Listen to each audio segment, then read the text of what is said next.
keistimewaannya. Salah satunya menjadi petunjuk buat kita semua dan pembawa rahmat bagi kita semua. Dan Al-Quran adalah curhatan hati kita untuk sedekat-dekatnya berjumpa dengan Allah Subhanahu wa Ta'ala. Dan Al-Quran menjadi obat hati penyakit di dalam dada kita. Lalu bagaimana cara kita menghormati Quran? Ukhti bilang ini penting. Ukhti bilang aku cinta sama Quran, aku mendakwamkan Al-Quran, tetapi akhlak kepada Al-Quran gak dipakai. Saya dipesan sama guru saya, ketika menenteng Al-Quran letakkan di dada. Ketika seseorang merasa sedih dan gelisah, kemudian ada pangkuan dada, kira-kira nyaman gak? Enggak banget. Sama suami bukan sama yang lain ya. Kalau sama yang lain bukannya nyaman, nyut-nyutan. Kalau Al-Quran kita taruh di dada, maka ini menyatu dengan mata hati kita.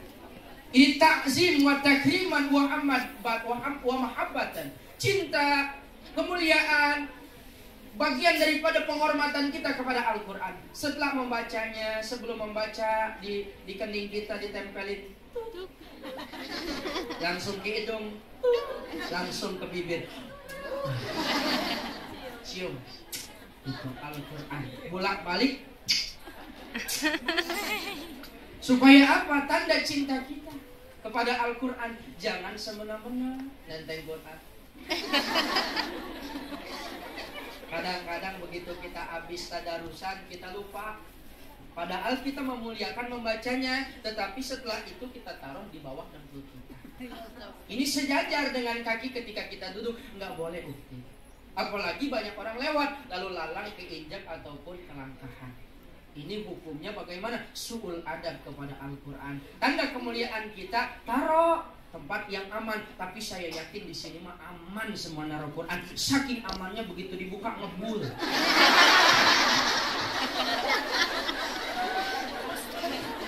Tandanya jangan dipakai, jangan, nggak gitu juga, keles. Kemudian yang kedua, kalau kita ngaku cinta terhadap Al-Quran, tentunya kita berani mempelajarinya. Kita mau mengamalkannya.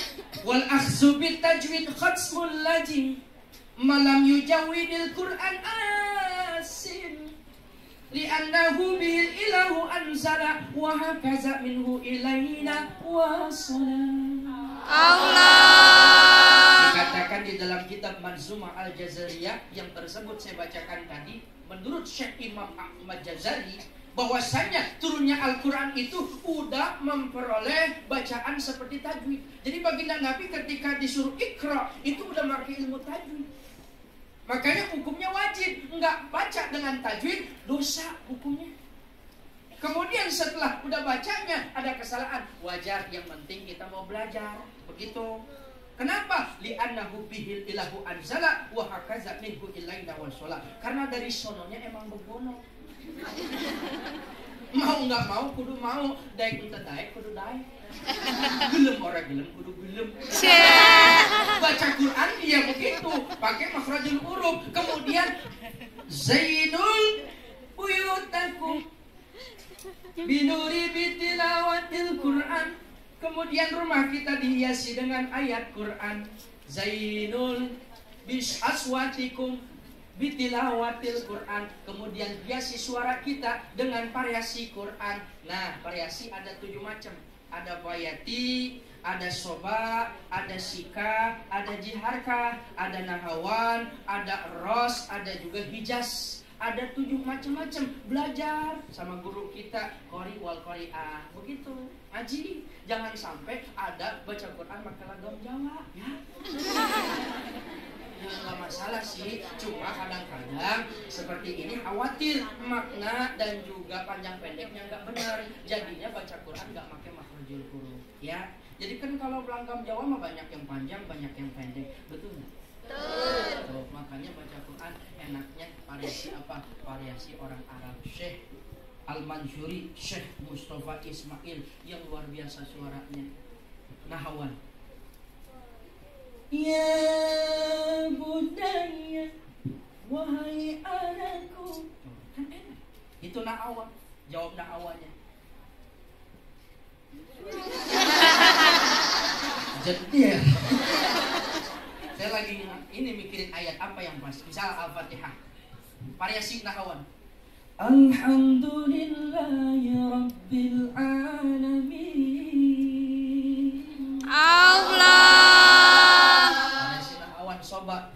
Alhamdulillahi Rabbil Alamin. Allah. Sedih, lagu Ros agak semangat. Alhamdulillahi Rabbil Alamin. Allah. Banyak variasinya. Begitu ya Bukti ya. Makanya baca Al-Quran tanemin sama anak kita, terutama variasi yang udah ada di negeri Arab. Li'anni Arabiyun, karena baginda Nabi kita berasal dari Arab. Wal Quran Arabiyun, bahasa Quran bahasa Arab. Wal kalamu jannah Arabiyun, pembincangan kita begitu masuk nanti ke dalam surga nggak pakai bahasa Jawa, bahasa Arab. Makanya Nabi turun di Arab, bukannya di Madiun. Nanti Allah kasih keistimewaan bisa bahasa Arab, karena kita berbincang di dalam surga pakai bahasa Arab. Kalau nggak bisa juga belajar. Insya Allah saya juga little. Bahasa Arabnya nggak semuanya bisa, tetapi kita cintai karena itu Nabi kita turun di bangsa Arab. Insya Allah. Yang kedua, Imam kadang-kadang ada pemberitaan kemarin.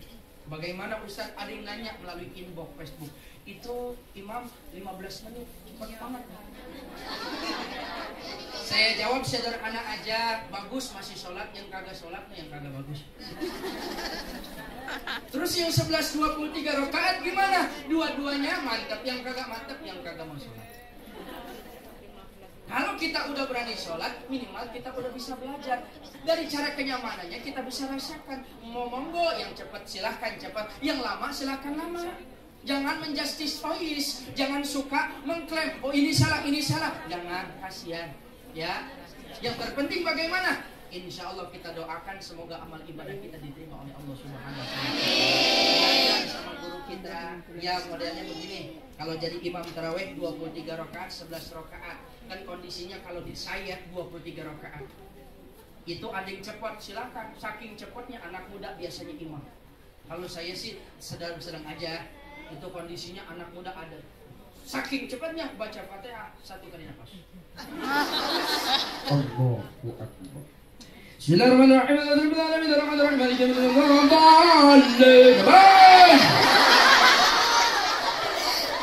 Biasanya yang kayak ibu-ibu mbak-mbak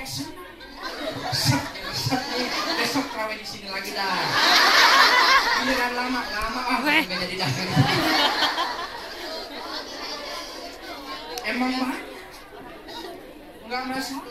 Silakan, yang penting makhrajul hurufnya betul. Begitupun yang panjang sekali panjang, nggak masalah. Yang penting makmumnya kuat.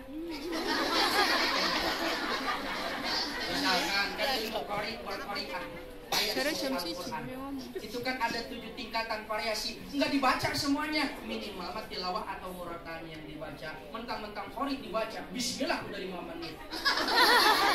Allahu Akbar.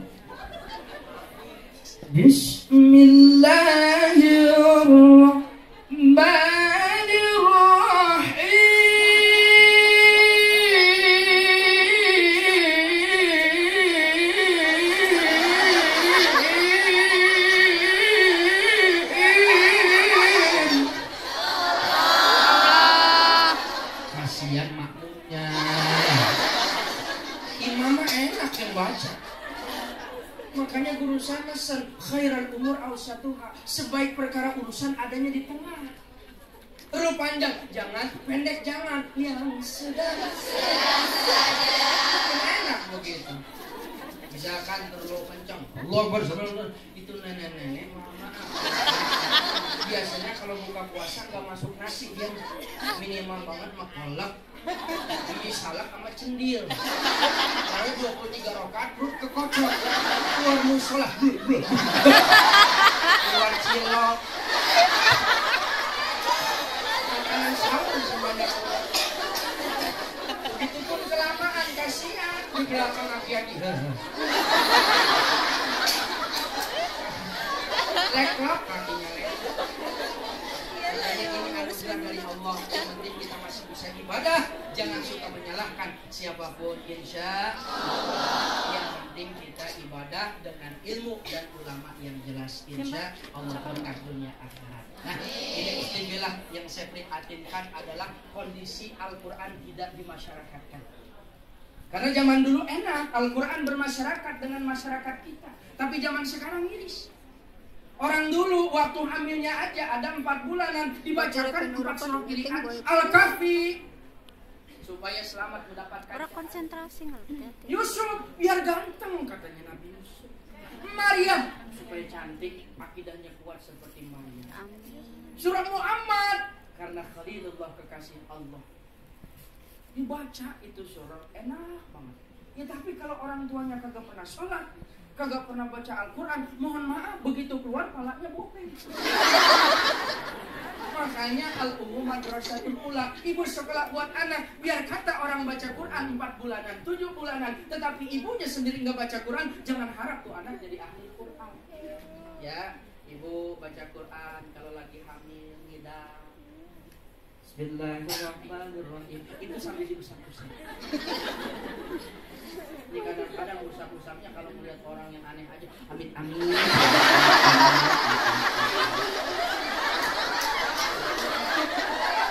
Ini kan jangan begitu. Tapi usapnya ketika kita baca Quran, gimana caranya? Bertadarus.